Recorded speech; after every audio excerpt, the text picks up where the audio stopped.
Megan, and this week I'm joined by my mom, Alice. Hello.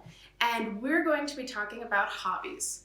So I define a hobby as anything that you do for fun in your free time, but I thought it might be helpful to list out some hobbies to explain it further. So I'll start and then I'll ask you to list some hobbies. Sounds very good. Playing games, like board games, that would be a hobby. Reading is a hobby. Some of my friends do quilting or other sewing as a hobby. And my husband and I do a lot of biking. Mm-hmm. That's one of our hobbies. And I think hiking's a hobby, writing, singing, folding origami, painting, drawing, all that. Yep. Playing games. Yeah. Oh, I said that at You the did. beginning. And then I define a hobby kind of broadly. Like, I think I'd probably define watching something on TV as a hobby. Perhaps. Maybe not. Watching movies, so I suppose Yeah. watching something on TV. Yes. Okay. So now to be more specific, what are some of your hobbies? My hobbies are, I would say, singing, crossword puzzles, jigsaw puzzles, and genealogy. Yeah. Can you explain what genealogy is? Oh, yes. Genealogy is studying your ancestors. So first your parents, your grandparents, and all of your relatives, and trying to figure out where they were born and where they lived.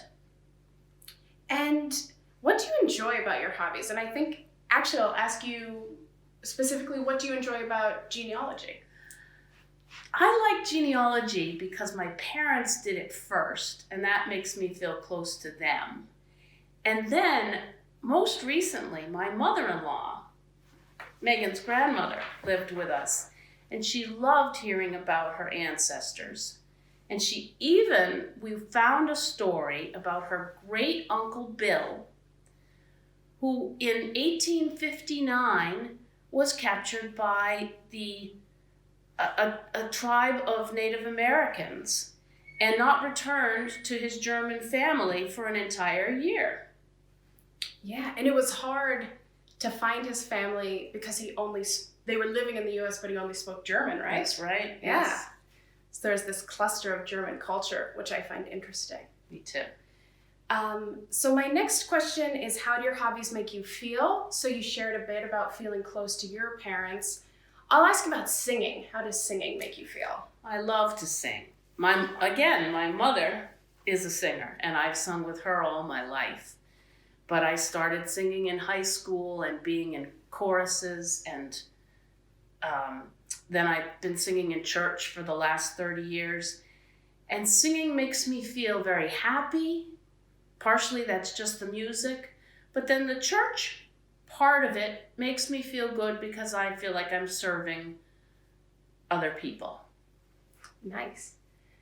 And then how did you become interested in your hobby or hobbies? And again, I know you have alluded to this, but I'll ask you to say a bit more about whatever hobby you choose to expand on.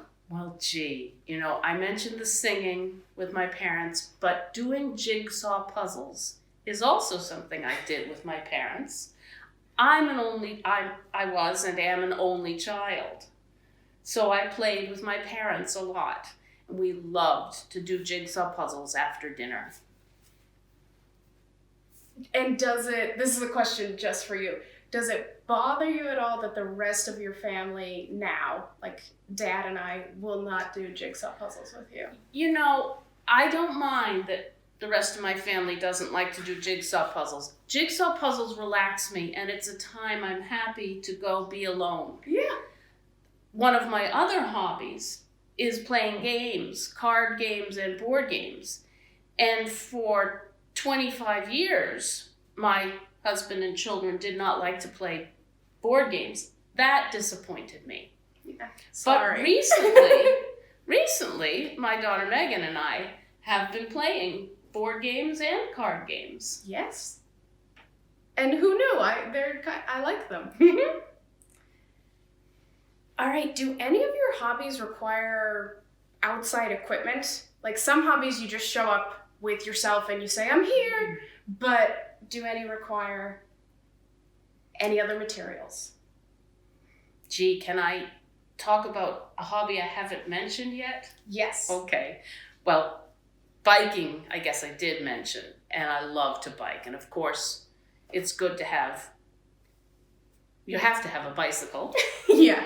I am very pleased that my husband knows a lot about bikes and helped me get a lightweight bicycle, so that really helps me when I'm going up the hills. Right. Another thing we love to do is go camping. And again, having equipment makes it more comfortable and more fun.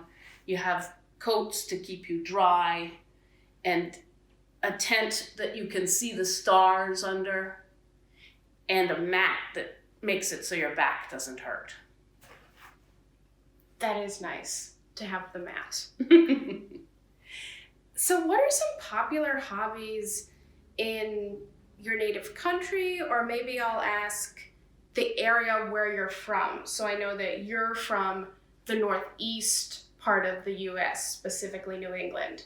Are there hobbies that are specifically popular in New England? Gee, I think hiking is something that can be done other places, but I think it's especially popular in the White Mountain area of New Hampshire. Mm-hmm. Oh, do you know, again, antiquing maybe even more popular here in the Northeast, when people drive around on the weekends and find antique stores and look for antique furniture or other items.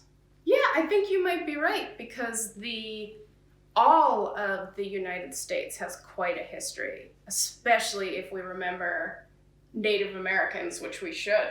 But I think people often think of the East Coast as having the oldest American history, so there are just more antiques That could around. be, yeah. All right. Well, that was a great answer. I asked the question thinking, I don't know, what is specific to New England? What were your hobbies as a child or teen, and how have they changed over the years? I think they have changed. Oh, I loved swimming as a child. That was something I did a great deal. In fact, I was in swimming competitions, and I had a small pool in my family backyard, just 10 feet in diameter, 4 feet high, round, above ground pool. Loved swimming. And I don't swim that much anymore. I do love to sit at the beach still, but that's changed. And what else? I can't think of anything. Oh, I do know another. When I was a kid, I played the piano quite a bit more. And I'd like to get back to that. But I just don't seem to have time for that. Yeah. Yeah.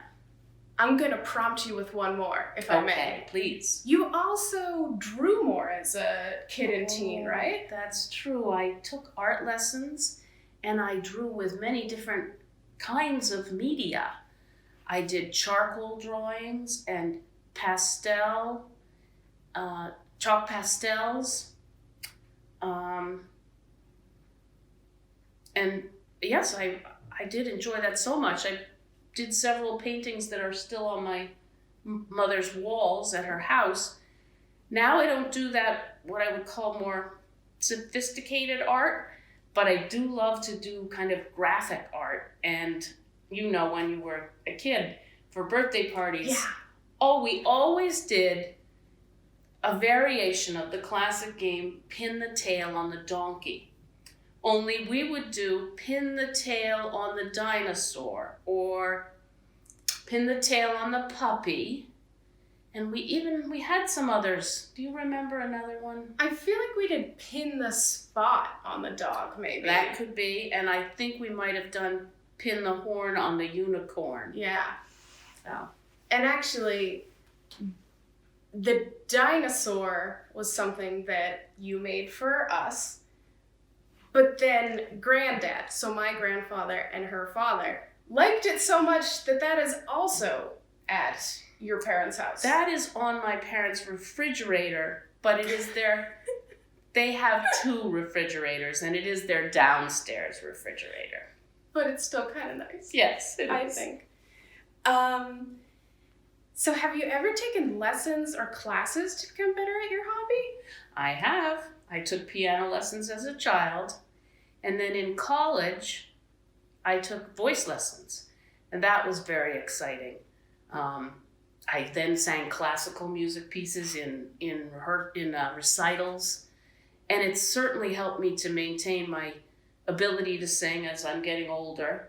In fact, as you know, my mother, her Nana, when she retired from work at 67, I believe, decided to take voice lessons for the first time, primarily to continue singing. And she sang in the church choir until she was 93.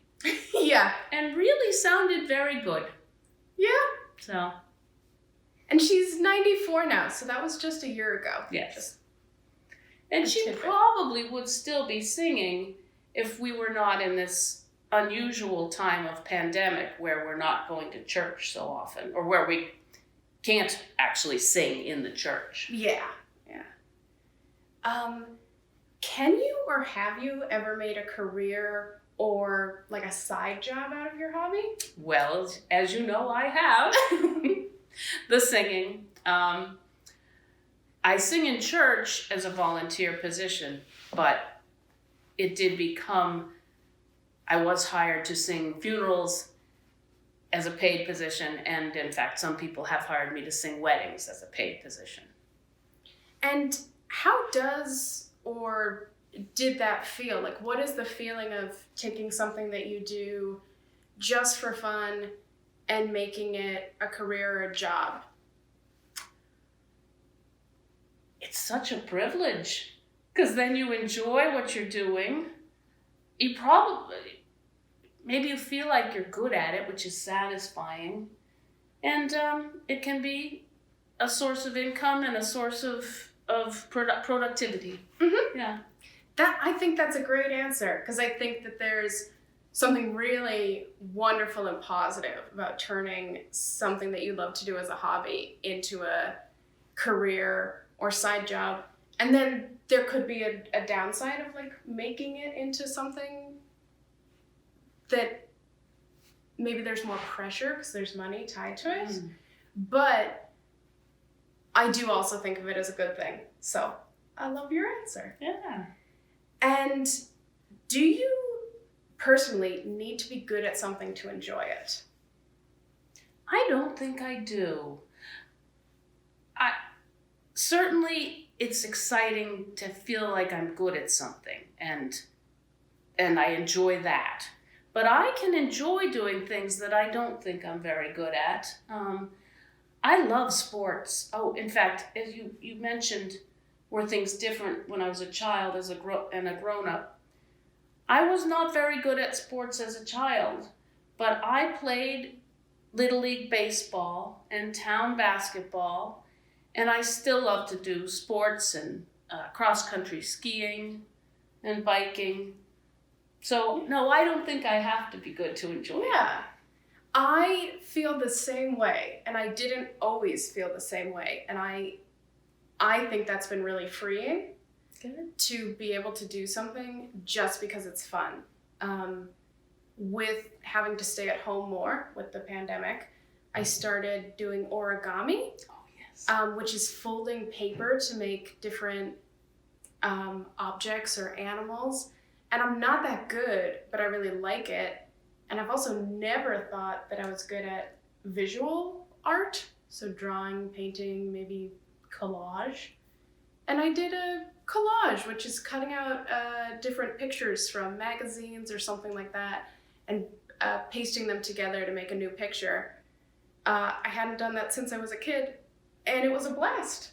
That's great. Yeah. I love that. I saw that collage. I liked it too. Thank you. This is about the, having to be at home more with the pandemic. Have you developed any new hobbies during the pandemic? Well, let's see. We mentioned that basically we have developed the habit of playing games. Yeah. We went back to a card game that's a word game that we love.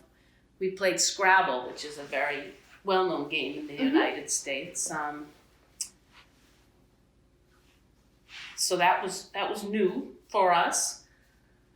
I don't think I have done anything else new. Do you? Not that I know of. Okay. Oh, no.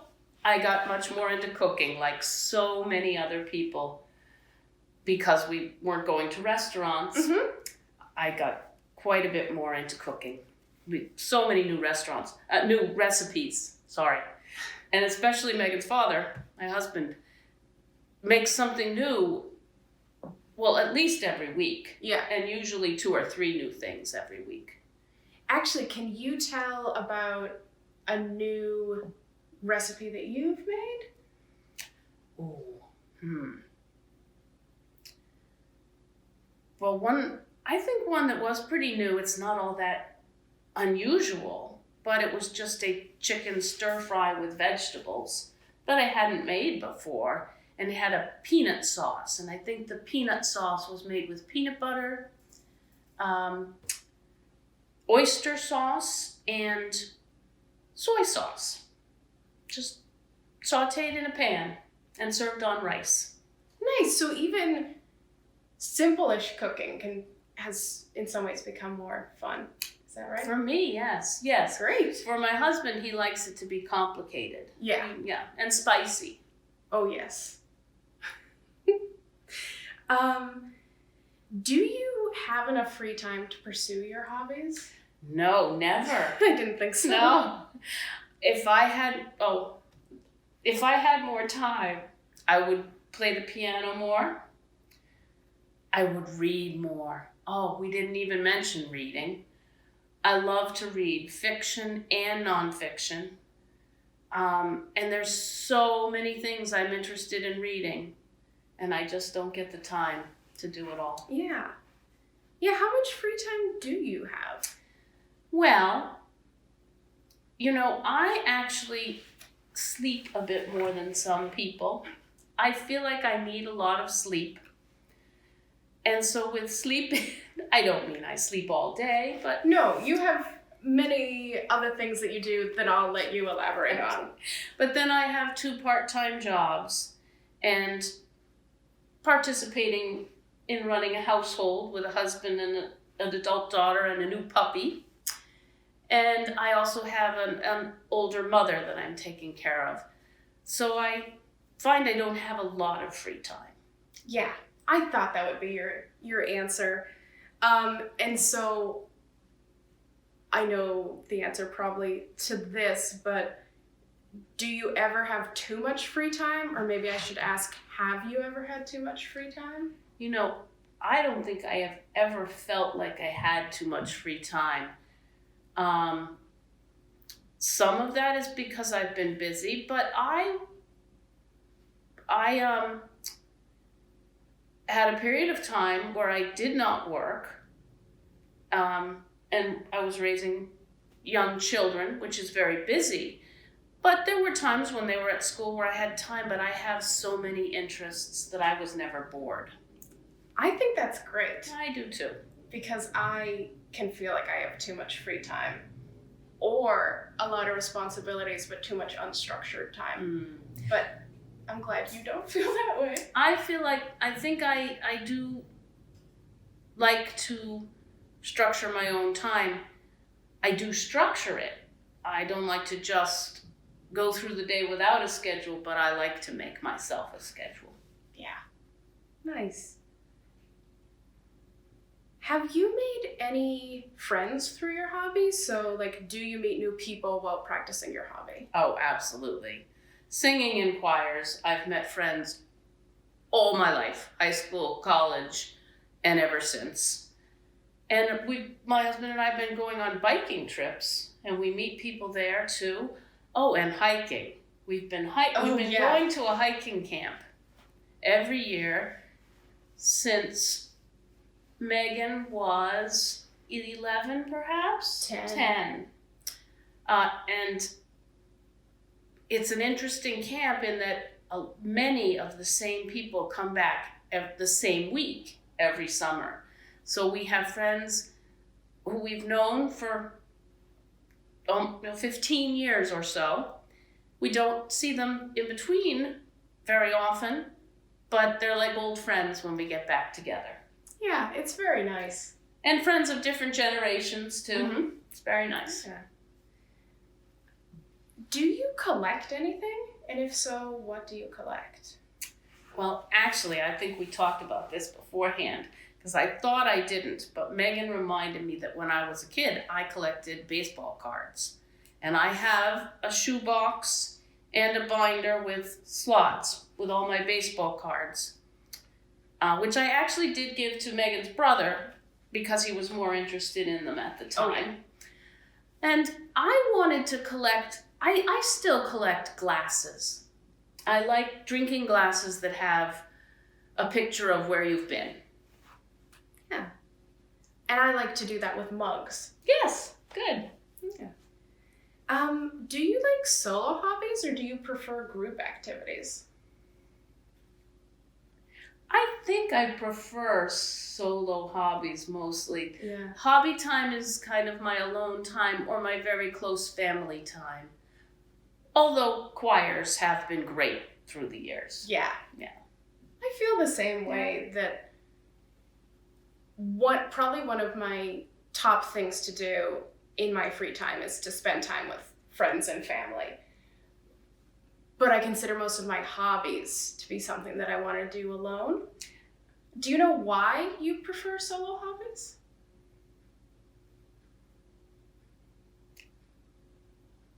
I think I probably prefer solo hobbies because I like to be able to to do them the way I want to do them. Mm-hmm. I think I can be a cooperative person. Oh, yeah. Yeah. But I like my hobbies to be the way I want them. Well, parents and maybe even especially moms maybe often don't get to say, this is how I want it. So when you have a solo hobby, you can do that. That could be it, yes. Yeah. And do you prefer spending your free time inside or outside? Oh, gee. Or does it depend on the season which you prefer? Oh, yes. Well,